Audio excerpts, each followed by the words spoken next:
បងប្អូនស្រីយើងអ្នកដែលមានបញ្ហាក្លិនមិនល្អនៅបរិវេណតំបន់ទ្វារមាសគឺបកឡើងដោយសារតែ3មូលហេតុធំសម្រាប់មូលហេតុទី1ដែលធ្វើឲ្យបងប្អូនស្ត្រីទាំងអស់គ្នាកើតមានជាបញ្ហាក្លិនគឺដោយសារតែមានការឆ្លងនៅពពួកបាក់តេរីមិនល្អនៅបរិវេណតំបន់ទ្វារមាសយើងនឹងតែម្ដងគេហៅថាជាពពួកបាក់តេរី BV ដែលរោគសញ្ញានេះគឺរកឃើញភាគច្រើនបន្ទាប់ពីនៅជាមួយនឹងដៃគូហើយតែងតែមានអាការៈធុំក្លិនស្អុយពីខាងក្នុងនៅបរិវេណតំបន់ទ្វារមាសធុំក្លិនដូចត្រីអញ្ចឹងឬក៏អំឡុងពេលនៅជាមួយនឹងដៃគូនឹងចាប់ផ្ដើមមានអាការៈជះក្លិនពីខាងក្នុងមកតែម្ដងដែលវាធ្វើឲ្យបងប្អូនមានការរលាកនៅបរិវេណខាងក្នុងនៅបរិវេណទ្វារមាសយើងនឹងសម្រាប់មូលហេតុទី2គឺបកឡើងដោយសារតែពពួកផ្សិតពេលណាដែលបងប្អូនកើតផ្សិតទេបងប្អូនចាប់ផ្ដើមមានអាការៈធុំក្លិនជូរឬក៏ក្លិនឆ្អាបពីខាងក្នុងលេឡំជាមួយនឹងមានការធ្លាក់សមកដូចជាកតិកតាត្រូវទឹកឬក៏ធ្លាក់ស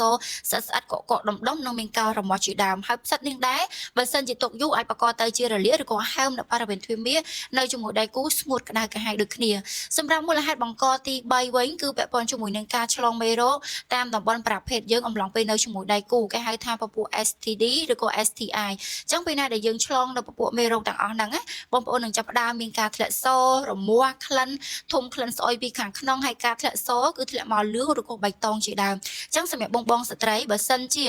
ឡូវនេះកំពុងតែជួបប្រទះនៃការធ្លាក់សហើយធំក្លិនជូរក្លិនឆ្អាបក្លិនស្អុយភាយចាអំឡុងពេលនៅជាមួយនឹងដៃគូគឺមិនមានទំនុកចិត្តលើខ្លួនឯងទេឬក៏នៅមួយគ្នាចេះតែស្ងួតក្តៅកាហាយហើយធំក្លិនខ្លាំងចាពិបាកក្នុងការគេងនៅជាមួយនឹងដៃគូហ្នឹងបងប្អូនសូមរស់រានរត់ដំណោះស្រាយចេញជៀសវាងបើសិនជាបងប្អូនទុកបញ្ហាក្លិននឹងកាន់តែយូរពពួកមេរោគកកើតកាន់តែច្រើនអាចធំក្លិនស្អុយកាន់តែខ្លាំងឬក៏បង្កទៅជាការធ្លាក់សកាន់តែច្រើនរលាកស្បួនខ្លាំងរលាកទ្វារមាសខ្លាំងពិបាកក្នុងការដោះស្រាយហើយបើសិនជាកំពុងតែជួបប្រទះនឹងបញ្ហាក្លិននឹងដែរបងប្អូនចង់បានដំណោះស្រាយអាចធ្វើការទំនាក់ទំនងមកកាន់នាងខ្ញុំផ្ទាល់តាមរយៈលេខ Telegram របស់នាងខ្ញុំបានគឺលេខ0967800069បងប្អូនអាចแอดមកកាន់លេខហ្នឹងតាម Telegram ឬក៏លេខមួយខ្សែទៀត085 43 366